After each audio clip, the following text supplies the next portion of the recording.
Picture this, the most powerful man in Britain standing at the dispatch box, watching his own MPs turn against him, the chamber erupting in chaos, opposition benches howling with laughter, and Keir Starmer, the Prime Minister who promised stability and competence, facing the most humiliating moment of his entire political career. What you're about to witness isn't just another parliamentary debate. This is the moment everything changed.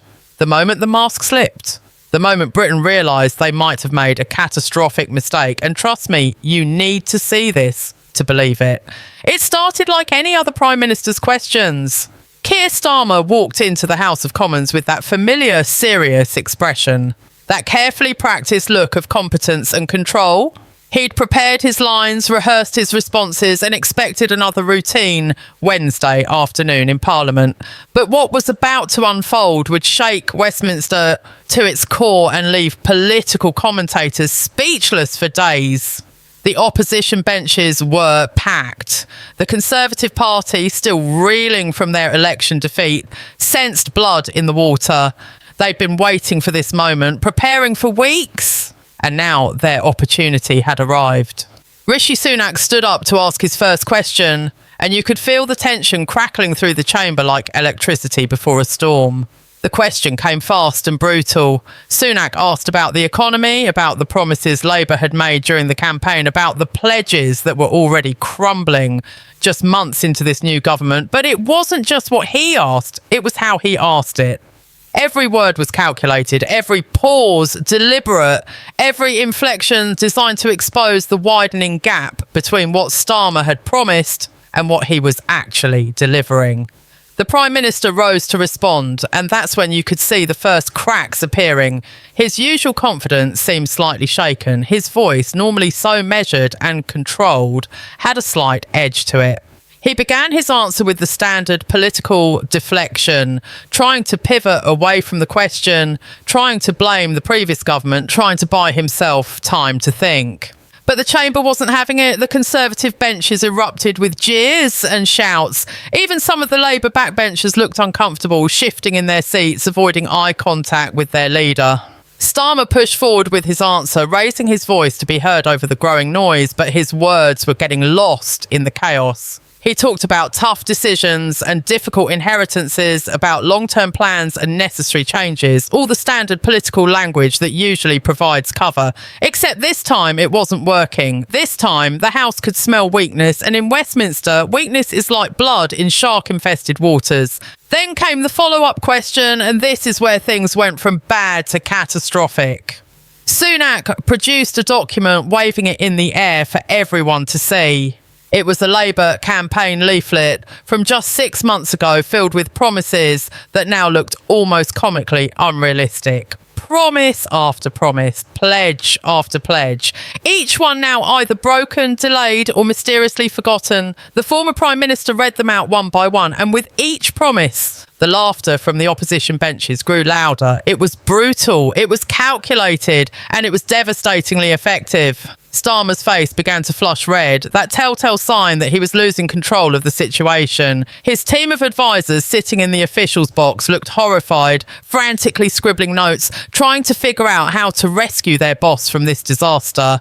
But the worst was yet to come, because now his own backbenchers were starting to turn. You could see it happening in real time. Labour MPs who had enthusiastically campaigned on those very promises were now realising they'd been sold a fantasy. Some were shaking their heads, others were whispering to each other. A few brave souls were even nodding along with the opposition's criticisms. This wasn't just a Prime Minister under attack from his opponents anymore. This was a leader losing the confidence of his own party, live on national television with millions watching. The Speaker of the House was hammering his gavel, calling for order, but the chamber had descended into absolute pandemonium. Starmer tried to regain control. He attempted to turn the tables, to go on the attack, to remind everyone of the Conservatives' record in government. But his voice was drowned out by the roar of the chamber. His carefully prepared lines, his pre-written zingers, all of it was useless now. He was like a captain trying to navigate a sinking ship through a hurricane while his own crew was questioning whether they should have stayed on shore. The body language told you everything you needed to know. His shoulders were tense. His jaw was clenched. His hands were gripping the dispatch box like it was the only thing keeping him upright.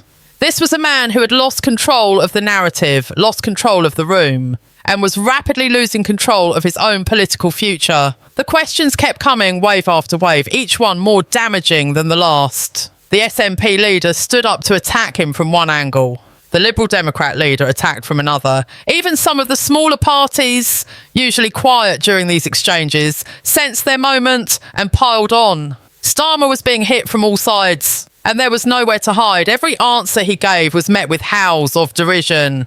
Every attempt at deflection was immediately called out. Every pivot was blocked. This wasn't just a bad day at the office. This was a political mauling, a public execution of credibility happening in front of the entire nation, and the cameras captured every excruciating second of it. What made this moment even more devastating was the context. Starmer had spent years, literally years, building his image as the serious, competent alternative to Conservative chaos. He'd positioned himself as the anti-Boris Johnson, the steady hand, the former prosecutor who dealt in facts and evidence rather than bluster and spin. His entire political brand was built on being trustworthy, reliable and honest. And now, all of that was being systematically dismantled in real time. The very foundations of his political identity were crumbling before everyone's eyes, and there was nothing he could do to stop it. The irony was almost too perfect. The man who had prosecuted others for years was now being prosecuted himself, and he was losing badly. As Prime Minister's questions continued, something remarkable happened. Something that political veterans said they'd never seen before in their entire careers. A Labour MP, a backbencher from a northern constituency, slowly rose from his seat. The chamber quieted slightly, curious about what was coming. And then this member of parliament, elected on Starmer's promises, asked a question that sent shockwaves through Westminster. He didn't attack the opposition. He didn't defend his leader. Instead, he asked when the Prime Minister was going to actually deliver on the pledges that got them elected. The silence that followed was deafening. You could have heard a pin drop in that massive chamber. Even the opposition benches went quiet, stunned by what they were witnessing. Starmer's face went from red to pale in seconds. This was betrayal from within, live and unfiltered. He stammered through a response, trying to reassure his own MP, trying to convince his own party that everything was on track, that progress was being made, that patience was needed. But his words rang hollow. They sounded like the desperate pleading of a man who knew he was losing his grip on power.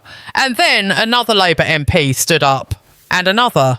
What had started as an opposition assault had now turned into something far more dangerous. A revolt from within his own ranks. These weren't coordinated attacks. These were genuine expressions of frustration and disappointment from MPs who had believed in the vision Starmer had sold them and were now realising it might have all been smoke and mirrors.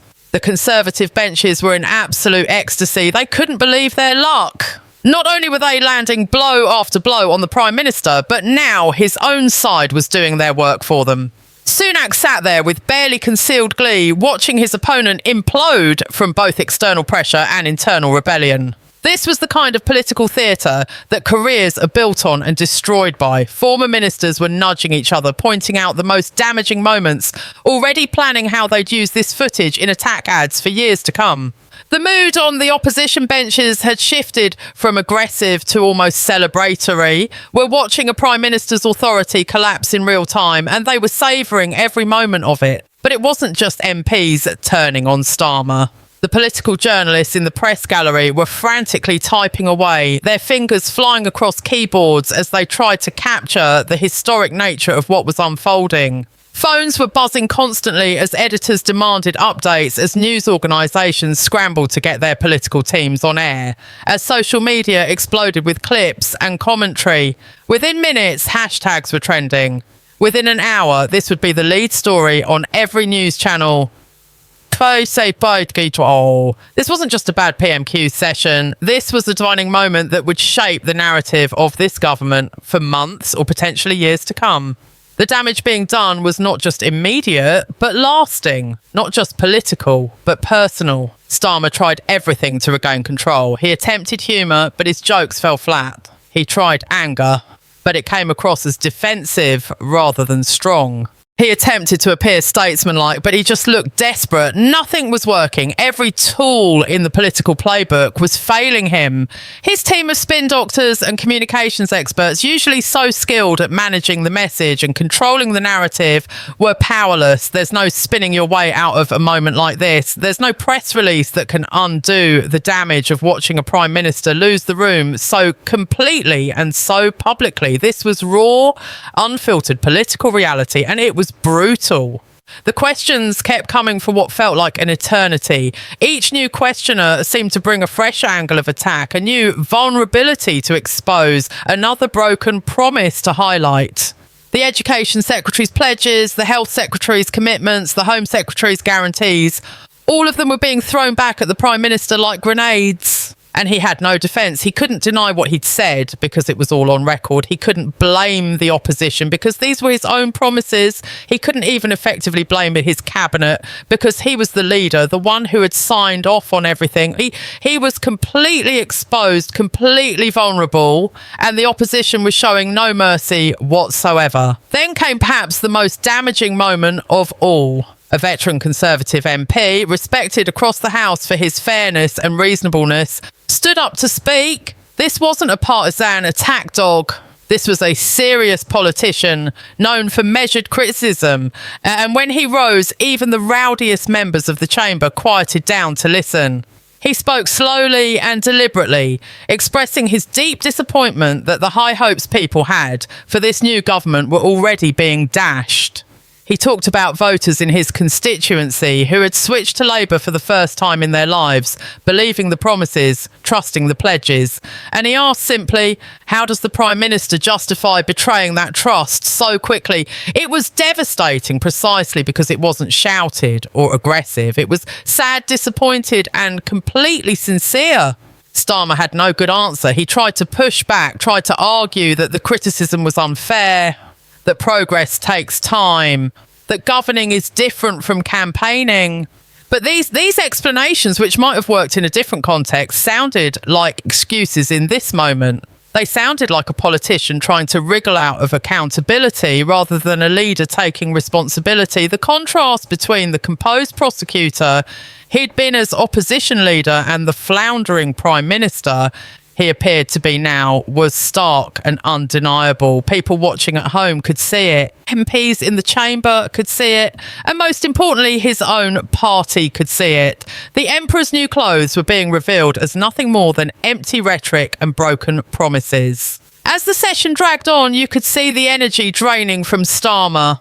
His responses became shorter, less detailed, more defensive. He was in survival mode now, just trying to get through it, counting down the minutes until he could escape the chamber and regroup. But even that simple goal seemed difficult. Time moves slowly when you're being politically eviscerated. Every minute felt like an hour. Every question felt like a fresh wound. And the cameras captured all of it. Every grimace, every uncomfortable pause, every moment of visible discomfort. This footage would be played and replayed, analysed and discussed for days and weeks to come. It would become the defining image of this government's early troubles. Finally, mercifully, the session ended. But if Starmer thought his ordeal was over, he was about to be proven very wrong. As he left the chamber, journalists swarmed, shouting questions, demanding responses. His team tried to hustle him through the corridors of Westminster, but there was no escaping the fallout. Outside the Palace of Westminster, broadcast vans from every major news organisation were lined up, their satellites pointing skyward, ready to beam this disaster to the nation and the world. Political pundits were already being assembled for emergency panel discussions. Opposition MPs were queuing up to give their reactions, barely able to contain their satisfaction. And perhaps most worryingly for Starmer, some of his own MPs were stopping to talk to journalists, and not all of them were offering full-throated defences of their leader. The evening news that night was brutal. Every channel led with the same story. The Prime Minister's humiliation in the Commons. They played the clips over and over, showing his discomfort, his stammering responses, his visible loss of control. Body language experts were brought in to analyse his every movement. Political historians compared this to other disastrous parliamentary performances throughout British history. Some even called it career-ending. The consensus was almost universal. This had been a catastrophic day for Keir Starmer and his government. The honeymoon period, which for most new governments lasts at least a few months, had come to a screeching, spectacular halt in a single afternoon. But the damage wasn't just happening on television. Social media had exploded into life. The clips were being shared millions of times. Memes were being created. Parody accounts were having a field day. Even people who normally don't pay much attention to politics were sharing the footage, shocked by what they were seeing. The algorithm gods were not kind to Starmer that day. The most embarrassing moments were being amplified, reaching audiences far beyond the usual political bubble. Young voters who had enthusiastically backed Labour just months ago were expressing buyer's remorse. Older voters were shaking their heads, saying they'd seen it all before. The mood of the country seemed to shift in real time. Inside Labour headquarters, panic had set in. Emergency meetings were called. The communications team was in crisis mode, trying to figure out how to contain the damage, how to shape the narrative, how to prevent this from becoming a terminal moment for their leader. But they were fighting a losing battle. When something this public and this devastating happens, there's no amount of spin that can make it go away. The best they could hope for was damage limitation, and even that seemed like a stretch. Some senior party figures were already quietly discussing whether Starmer could survive this. Whispered conversations in corridors, careful phone calls to trusted allies, the early stages of political manoeuvring that always begins when a leader shows weakness.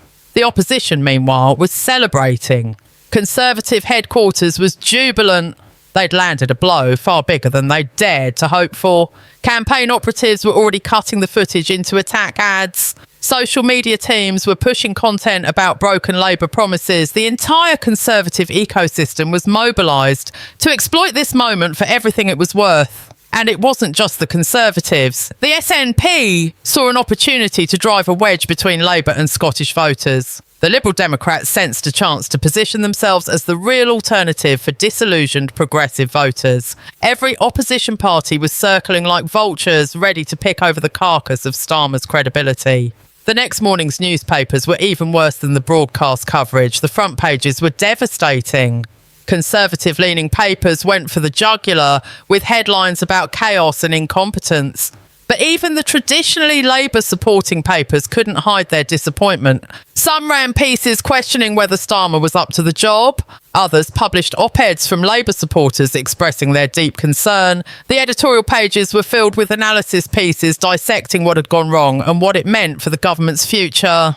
Political cartoonists had a field day, producing brutal images of a drowning prime minister or a captain of a sinking ship. No amount of friendly media could spin this into anything other than what it was, a disaster. Inside number 10 Downing Street, the prime minister was facing tough questions from his own staff. Advisors who had stood by him through thick and thin were now voicing concerns. Some were suggesting major changes to strategy. Others were recommending a cabinet reshuffle to show he was taking charge. A few brave souls were even suggesting he consider whether he wanted to continue in the role.